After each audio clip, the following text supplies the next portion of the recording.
This Muslim girl has zero clue what modal logic is.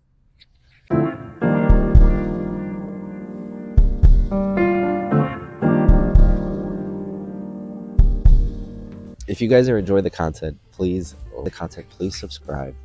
I try to make educational content, refutation videos, and I try to make quality content that I would have wanted if I had not been studying this. A lot of consider subscribing to the channel if you enjoy the content. So we're outside, another beautiful day, refuting heresy.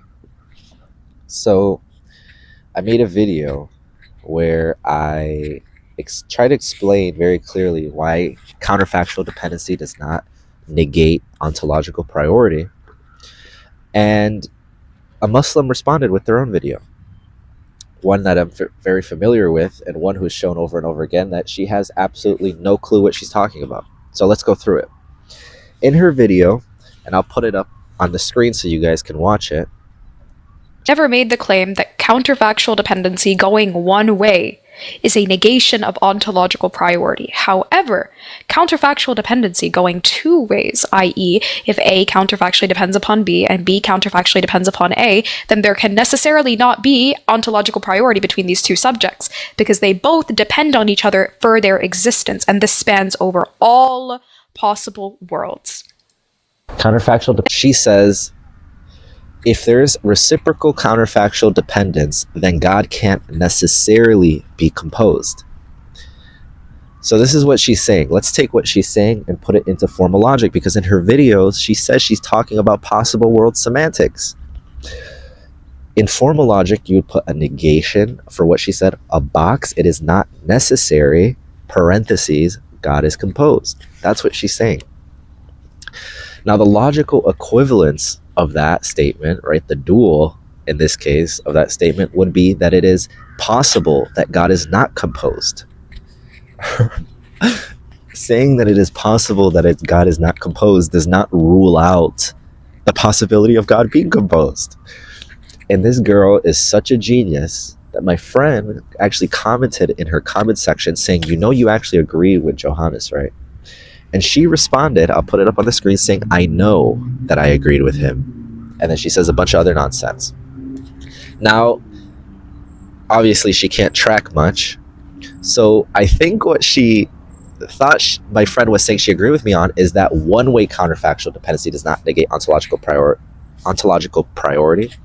But what my friend was actually saying was that her own statement is being logically equivalent to saying that it is possible that God is not composed does not negate ontological priority, which means it does not negate the possibility of God being composed.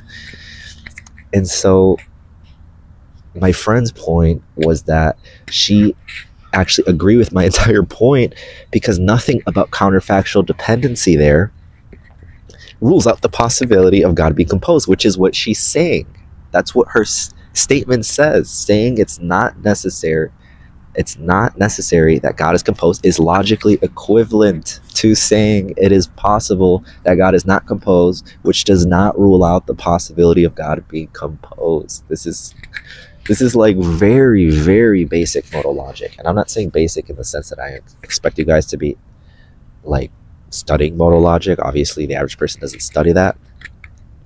But I mean, it's basic as in when you start learning modal semantics, you start learning what types of statements are logically equivalent. And the statement she just made is logically equivalent to a statement that does not rule out the possibility of composition, which means her original statement did not rule out the possibility of there being composition because they're logically equivalent. And honestly, the funniest part is the comment section part. But let's pretend she never even said that. Okay, let's be even more graceful to her. She just says two-way counterfactual dependency negates ontological priority. Absolutely not true. In my video, the only reason I didn't specify two-way counterfactual dependencies, I thought it would have been implied when I said counterfactual dependency simpliciter, but the reason I didn't specify it is because I thought it was obvious. I didn't think I had to specify something extraordinarily obvious. I don't know where she got this from. Nobody says this. Nobody says this because it's so obviously false. Let me give you an example. A truth and a truth maker, or a proposition and a truth maker, right? And every single truth maker theory, it is said that the truth maker grounds the proposition. This is a claim of ontology. It's an ontological claim. Yet, there's a two-way counterfactual dependency there, right? In every world where you have a proposition, you have a truth maker. In every world where you have a truth maker, you have a proposition, which is, in this sense, equivalent to saying every world where you have a truth maker, you have the truth. Every world where you have the truth, you have something that makes it true in reality, right? That's a metaphysical claim. But if we put that in modal semantics, there's a two-way counterfactual dependency, yet one grounds the other. So this is just a very simple example of how what she said is just wrong. I mean, do people fact check their videos before they just upload it, or she's just trying to throw stuff out there? Basically, she didn't refute anything. Her video agreed with me. This is the funniest part about that. In her video, she agreed with me.